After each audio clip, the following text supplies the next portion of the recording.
Well, good morning, good afternoon, good evening, wherever the four of us find you. Welcome back to another episode of AI and You, and we are excited about this month's conversation. But I'm also a little bit sad because I know that we've got about an hour and a half, 3 hours, 10 hours of content and 30 minutes to get it in. So let's jump right on into it. I'm joined, as always, by my partner in crime, Ben Blanquera. Ben, glad that you're here today. Thanks for being here. Rehgan, Avon, of course, with Women in Analytics, is here, and Brian Sampsel with the International Institute of Analytics. And we're here to talk about the most important part of your AI journey. It's the team. Rehgan, you've got some opinions about this, I'm thinking. Definitely do. We spend a lot of time talking to organizations about the people. I've been saying that this has been a people challenge for, 8 years now. The technology obviously is advancing rapidly, but this is a people challenge. This is a major workforce transformation that's happening, and the people are going to be key. Well, and it is absolutely a workforce challenge because this technology is here to go sit, and it's not a new Dell server, it's not a new HP server, it's not a new feature from AWS or Amazon, Google, or whatever, any of them. What it ultimately is a thing that transformed every aspect of an organization. So it's training deep in the tech, and it's training in how does this change the everyday life. Ben, you're seeing this as well as you make the rounds. What are your thoughts here? Well, as Rehgan said, at the end of the day, it's about the people. And as we talk to clients and customers, the first thing they ask us after we talk about technology and use cases is, so what is your training plan? I need to start getting my team members up to speed. Send me whatever you have, because I know that it's org change issue. It's about people.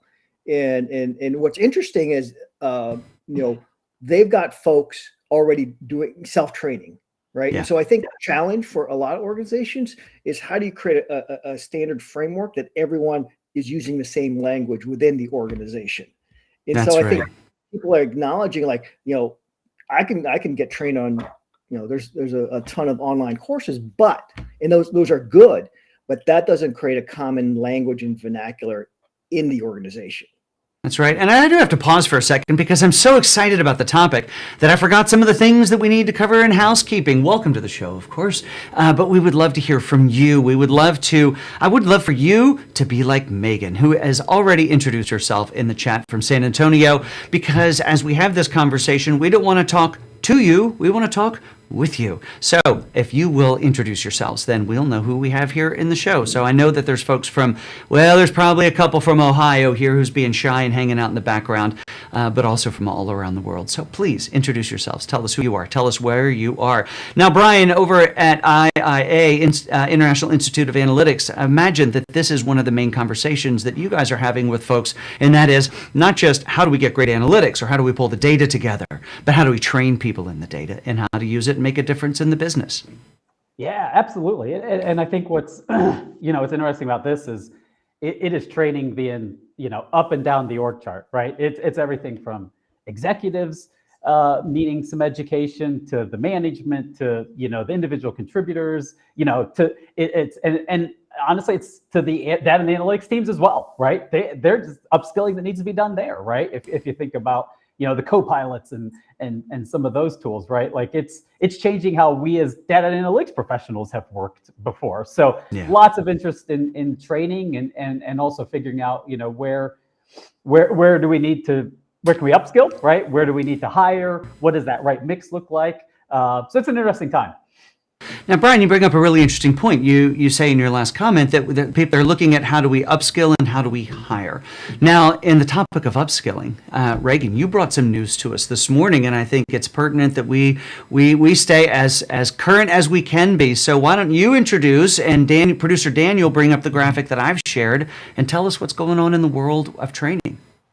Yeah, this is breaking news, right? Hot off the press. Accenture decided to acquire Udacity and doubled down on their investment. Now they've already pledged billions of dollars to this, being AI centric and providing solutions and workforce solutions for AI to their customers. This is just one more pillar that they have to offer. It's clear signal from them that these companies are asking for training. And, Julie, the CEO, had mentioned in the article in a couple of different places that it was a strategic initiative for them to bring in a platform like Udacity that can create and produce this skill gap assessment for organizations and where they need to start inserting new content and training materials. And she emphasizes the hands-on capabilities of the platform, which I think is really interesting. So we're obviously getting huge signal. I mean, enough for Accenture to acquire Udacity, which I think is pretty big. And I think it's pertinent for every leader out there to have a training plan in place and figure out who your partners are going to be for the workforce transformation that's about to happen. Yeah, it's pretty incredible stuff. But let's, we said in the title of this that the most important aspect, and Dan, you can take that graphic off, please. The most important aspect of a success, get rid of all the graphics, please, is helping customers and companies build the right teams, because this is a technology that, as we mentioned before, doesn't just touch the techies back in the back room in IT. It impacts everyone. And so, first it gets into resourcing. So, Rehgan, maybe I'm going to leave the mic with you for a second, and let's talk about the resourcing needs that a company has, and what are some of those different roles? Yeah, I think when you think about it comprehensively, I know we touched on a little bit, we're talking about leadership C-suite like training. I've seen a lot of that. I've been pulled into a lot of executive briefings on what AI is and how they should think about it strategically. And the number one question I keep getting is around talent.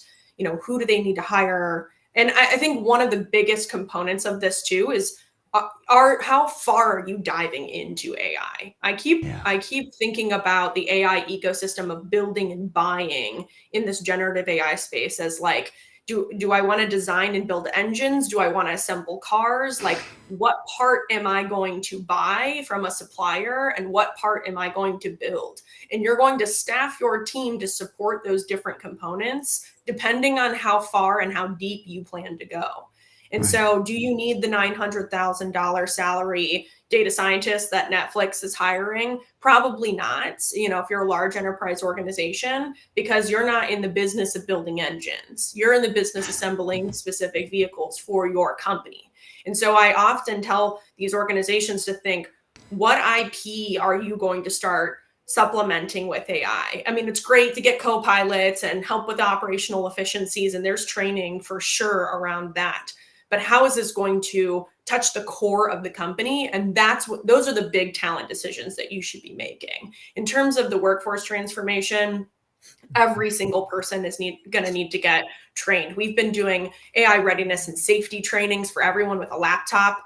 This includes how, as a user, to leverage these things responsibly, just like you would cybersecurity training. So there's a whole slew of things out there. And, we definitely need to focus on upskilling our technical teams too. These data scientists who have been in the space for a long time, the developer ecosystem has changed and is changing rapidly. And if you plan on supplementing any of your data science work and machine learning efforts internally with generative AI, you have to stay fresh, up to speed on all of the developer tools and resources out there for you.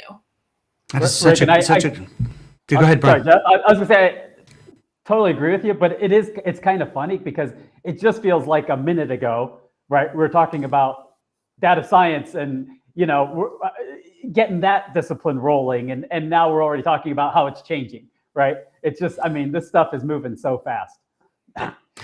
It really doesn't. Brian, while you've got the mic, as you get in and start to work with companies, how do you help them assess where they are? Now, as Brian answers that question, folks, I would love to know, just go ahead and comment in whatever platform you're watching us on, how is your company handling, training and awareness as well? So let us know. We'd love to comment on that, on what you guys have to say. So Brian, back to you, assessments.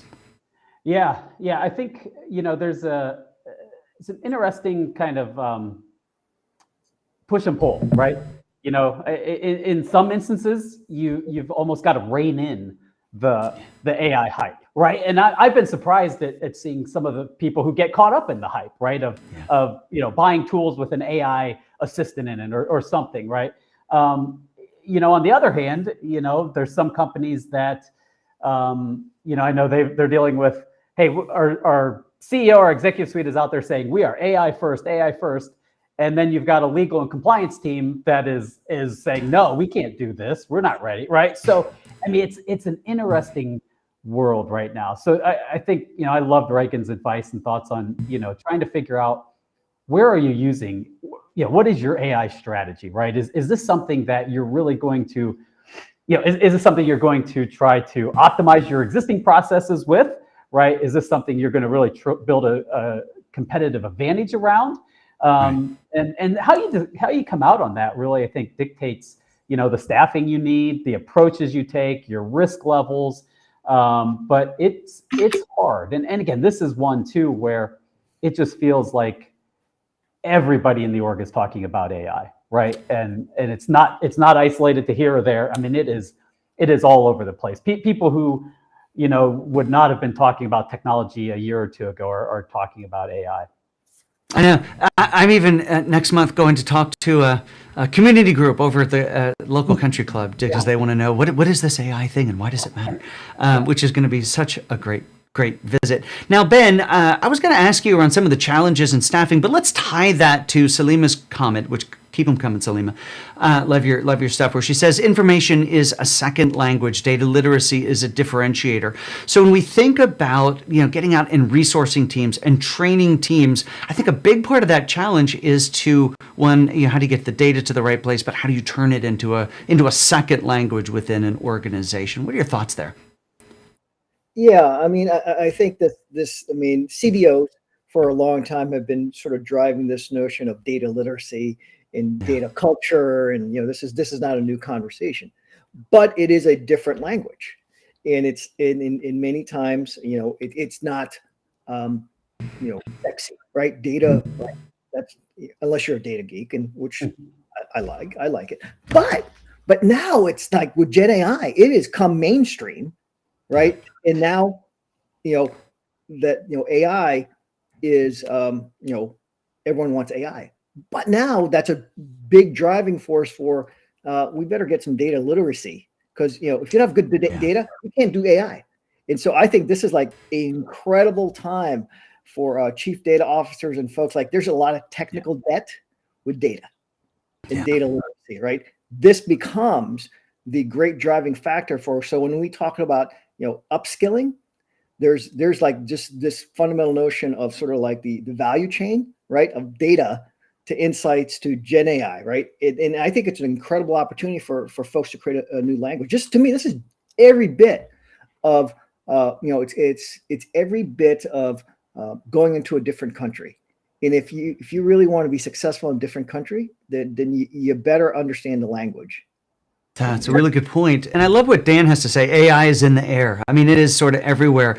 But what's exciting is with a group like the three folks that I'm on with today, is these are folks who have been, you know, working in and around data for decades. Although you wouldn't believe it with Rehgan or Brian. They just look so young.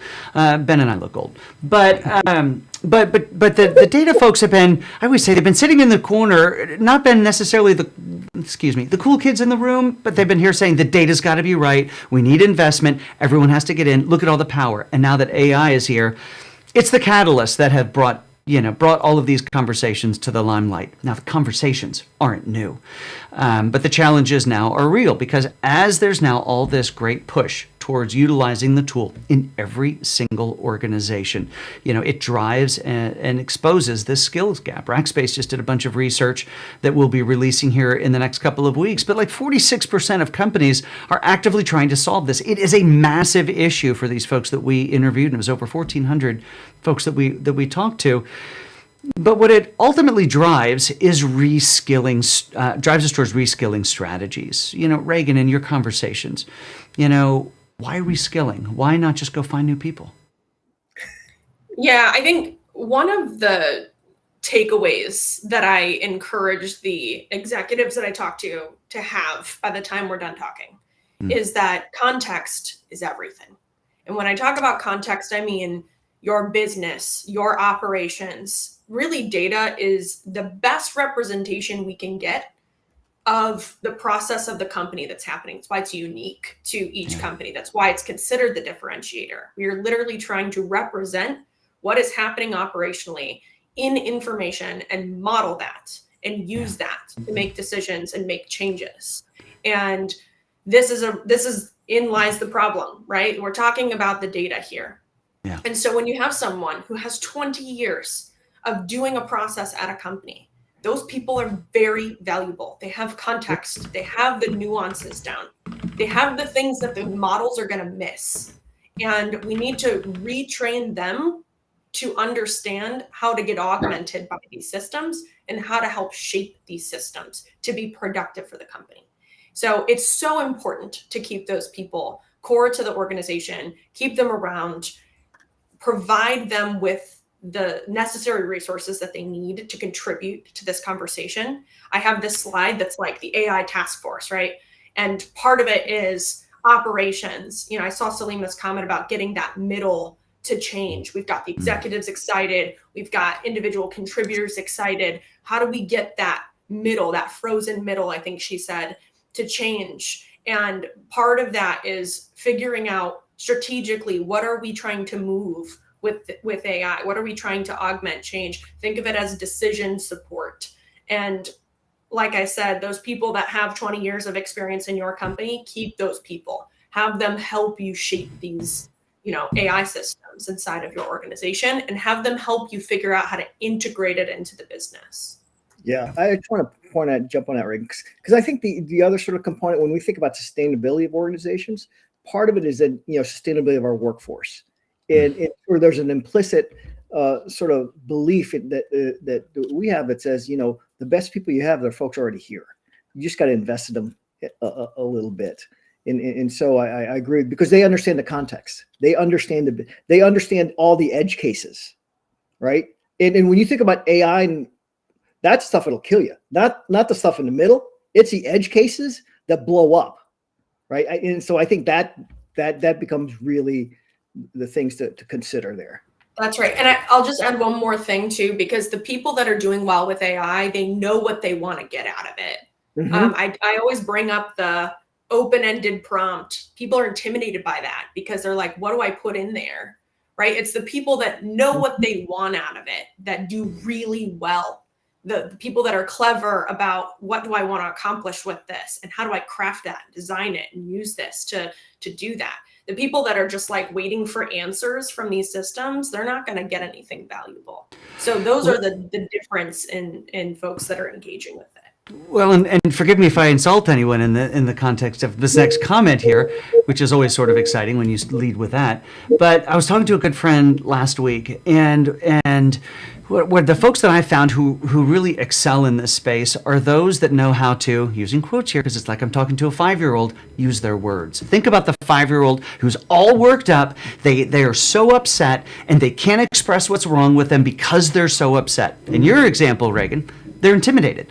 They don't know what to do, necessarily what to fill in the blank with. Well, use your words. What are you trying to figure out? Put those words into that and then, you know, change over time. You can't upset it. You can't upset the AI. You can't insult it, but you can ask it a second question or a third question if you're not getting exactly what you're looking for. You know, it's interesting. We were at an event a couple of weeks ago, and, you know, because some of these problems, like, you know, you talk about Rehgan, I mean, I think we could have said this 5 years ago, right? It's, you know, how do you get, you know, kind of that middle layer of an organization to make changes? You know, at this event a few weeks ago, there is a growing sense that we are making progress, though, which was encouraging, right? Like, I think between, you know, we've been doing efforts for a couple of years now in data literacy, right? We've been trying data governance now for some time. You know, we're getting people who join the organization with kind of this data-driven mindset. So I think there is some encouragement in this area that we data analytics people, we're making progress in organizations, right? There's a long ways to go, but maybe there's a little bit of light at the end of the tunnel there too. Yeah, and I think it would be good to demystify what this data literacy thing is that we're talking about. It is a fancy word. Let's go ahead and dig into it. Yeah, I think part of it is literally a mental framing. It's why we learn math and never use, you know, differential equations, DiffyQ in DiffyQ? our actual, Yeah. in our actual day-to-day, right? But we learn it because it actually teaches you the logic behind it. Proofs are really good skills to know because you can craft logic by understanding a mathematical proof. And I think when we're talking about AI, we have to get people to think more critically. And when we're talking about data, we have to get them to understand that this data represents a process that you do. And when you don't capture it appropriately, it's misrepresented in how we try to use it. And just getting people to understand that paradigm and how to engage with that and make improvements and participate in that, that's what we mean by data literacy or data acumen. And that's what I've seen a lot of organizations struggle with. It's, why do I care? You know, if I'm a bank teller, why do I care about data? And what should I be doing differently? And am I accountable and responsible for that? Like, these are the little things that these types of, data literacy programs address. Right. Let's press on. We could talk about reskilling for forever. I think the last point I would make on it, though, is reskilling is important because some jobs are absolutely going to change. And the people who have been doing those jobs have one really great bit of value, and that is they know the business. And that is an asset that can't be bought, it can't be trained, it can't be found. It can only be mined and exploited's a bad word, utilized from the folks who are inside of the organization. So let's give them some new skills and let's put that knowledge to work. But let's talk about skills gap, because I think we're sort of bleeding into that as we think about prompt engineering, which is really what we're talking about in large part here. But how do we address some of these skills gap, Ben? When we get out in front of customers all the time, how are you seeing that dealt with effectively? Well, I think there's a couple things, a couple of patterns I see for companies that are successful. One, there's sort of a pattern associated with this is just part, like they believe in continuous learning. So companies that already have structured learning programs with badging and that have acknowledgement of learning generally have a greater, success rate with upskilling generally, right? A structured training program with, both online and offline. So it's just part of the culture is one. Two, there is typically then models that talk about the kind of things you're trying to get done, but then also models of the competencies. I need to have this skill set. I need to have this skill set. I have this skill set. And then there's mapping of roles to skill sets, right? Because then it's and then there's a alignment of goals and objectives on a personal basis that said, you must learn this. You have to do this, right?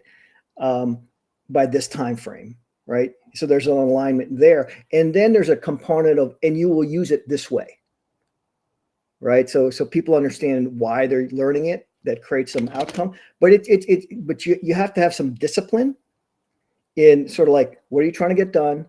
What capabilities do you have? What roles are in there? How do I map it? How do I make sure that there's a reward alignment associated with learning those things, and then I get to use it? Yeah. Right. So those are sort of some of the elements. So if companies don't have a map of competencies for data literacy, right, for their data scientists, you probably should start with it. If you don't have a map of competencies in your organization on what AI and industrialization means, you should probably create a model. You got to start with a model. Like as Rehgan said, having a mental model is a really good starting point, especially one that everyone agrees that's the mental model of the capabilities we need to have in making sure you articulate and document it. Like, so a question for folks here, like, do you have a competency matrix that's mapped to roles? Yes or no? If you don't, you probably should start there. Probably a good place to start.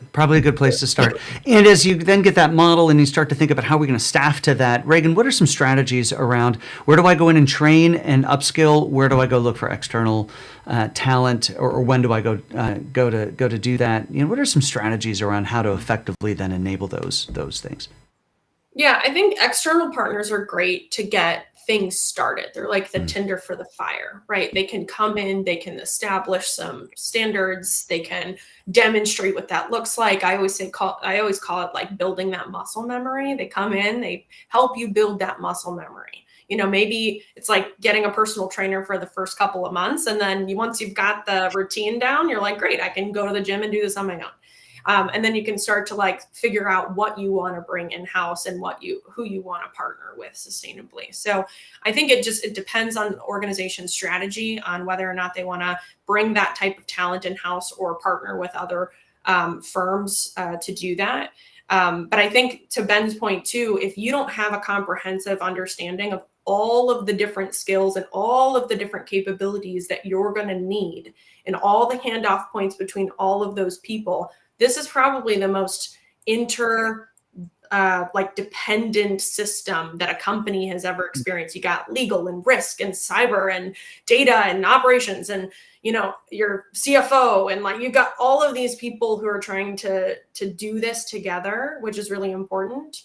And so you have to figure out, like, what does that look like? How do we create a framework of those, you know, different roles and responsibilities? And then you can decide, okay, we're going to upskill this team here. We're going to augment this team here for now. All right, well, let's start to head towards the end of our conversation and look towards the future. Brian, what are we seeing in trends in AI, in staffing, and analytics? What does your tea leaf say? Yeah, I think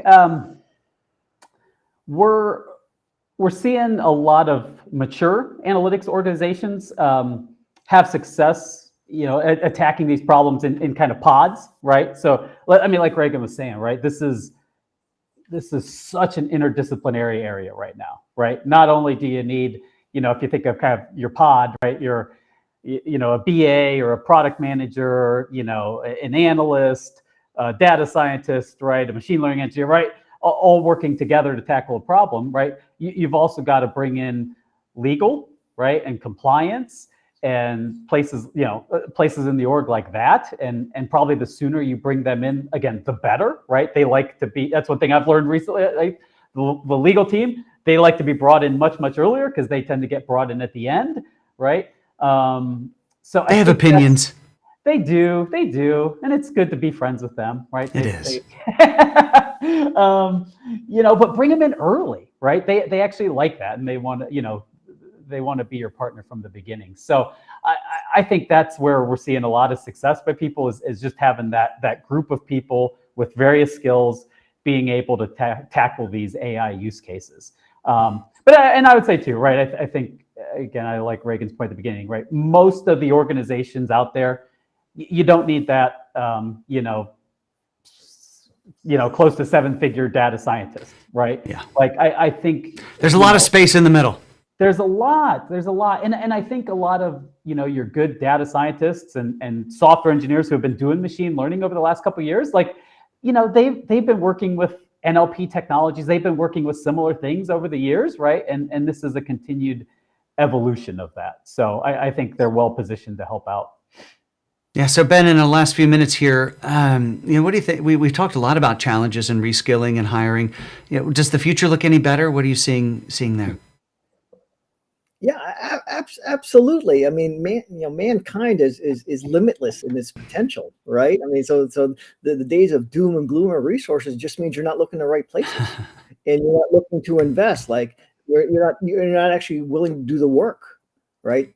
When folks say I can't find the resources, that says I'm not willing to do the work to look at underrepresented folks, to invest in my folks in those because there's a lot of people that want to do work. And there's a lot of really smart people. Now, I think you have to think about where you look for them. And I think you need to think about investing in them.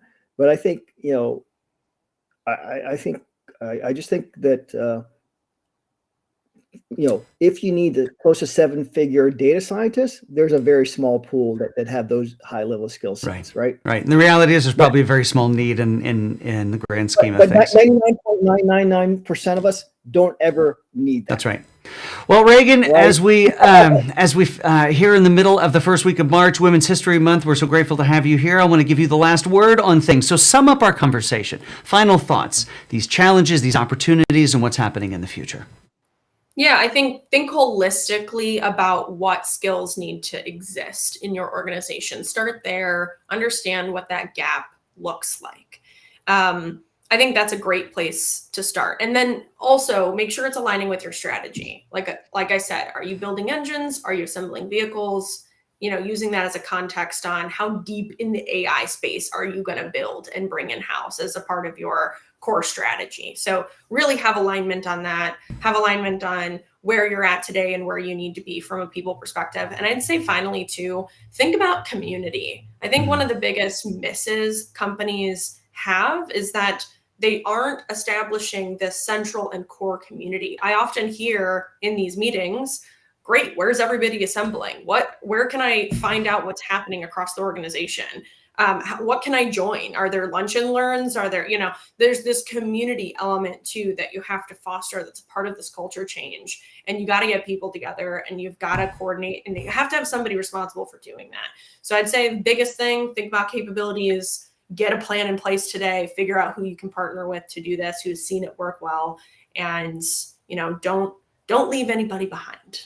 That's such great advice. That's such great advice. It's stuff that Ben has worked on hard here at Rackspace in helping get us to an 80% training level of AI fluency and literacy here. And that's all the way across from, folks at the lowest level of the organization to the CEO as well. So we're really pretty proud of that. Now, if you've enjoyed this conversation, folks, guess what? We're coming back next month. We're back here every month. It's like the first Wednesday. Today's Wednesday. Yeah, of every month. So we're back on April 3rd. And we are going to have a conversation about AI responsibility. How do we build responsible AI solutions? I'm going to tease you with a graphic. So producer Daniel, let's pop that up for 1 second. And then Ben, give us the highlights. I got 30 seconds for you. And this is the tease for next month. If we think about what it takes to implement industrialize AI at scale, 24 by 365 in a way that maximizes value and reduces risk, there's really 5 elements that we've distilled into very specific skill sets in this matrix. So we're going to talk about the element strategy innovation, your secure AI platform, your supply chain data, how you look at AI as a product, and your ops. And so those are some aspects we'll peel a little bit more. But this little graphic here is like when someone says, I want AI. What that means is you better be ready to have all these things in your organization. That's right. Thanks, Daniel, for bringing that up. And Rehgan brought up and talked about a graphic that she uses often. So, Rehgan, if people want to learn more about you or maybe contract with your organization, how do they find you? Sure. Yeah. So I know I'm representing women in analytics today, so I'm obviously going to shout out the Data Connect conference in July. So definitely check us out. So womeninanalytics.com or dataconnectconf.com. You can find more information there. I'm also co-founder and CEO of Align AI, and we work with a lot of companies to do that. So you can check us out at getalignai.com. I love that. And Brian, we know how to find you, fair.rackspace.com. But Brian, I did it again. International Institute of Analytics, how do we find you? Yeah, you can go to iianalytics.com and find us. And we've got a lot of great material there around, building analytics and AI strategies, how to set up your organization, and kind of navigating that information economy that exists in all these big organizations. Fantastic. All right, if you folks didn't write that down fast enough, we're going to end this with bringing up a set of QR codes that you can scan with your phone. We didn't want to bring it up earlier because you might navigate away, and we are glad that you stuck with us. We will be back April 3rd. We are on live at 9 a.m. Central Time, and we will dig into responsible AI and how to do that in your industrialized solutions. We may even have a special hyperscaler guest here. But that you'll have to stick around and pay attention for. So we're not sure if we're going to get them. Hopefully we will. Everyone, I hope you have a great day. It's been a delight to have this conversation. Again, we had 3 hours of content with 30 minutes to deliver it in. And we'll be back again on April 3rd with more for you. Have a great day, everyone. Daniel, bring up the QR codes if you wouldn't mind, sir. And we'll see you guys next month.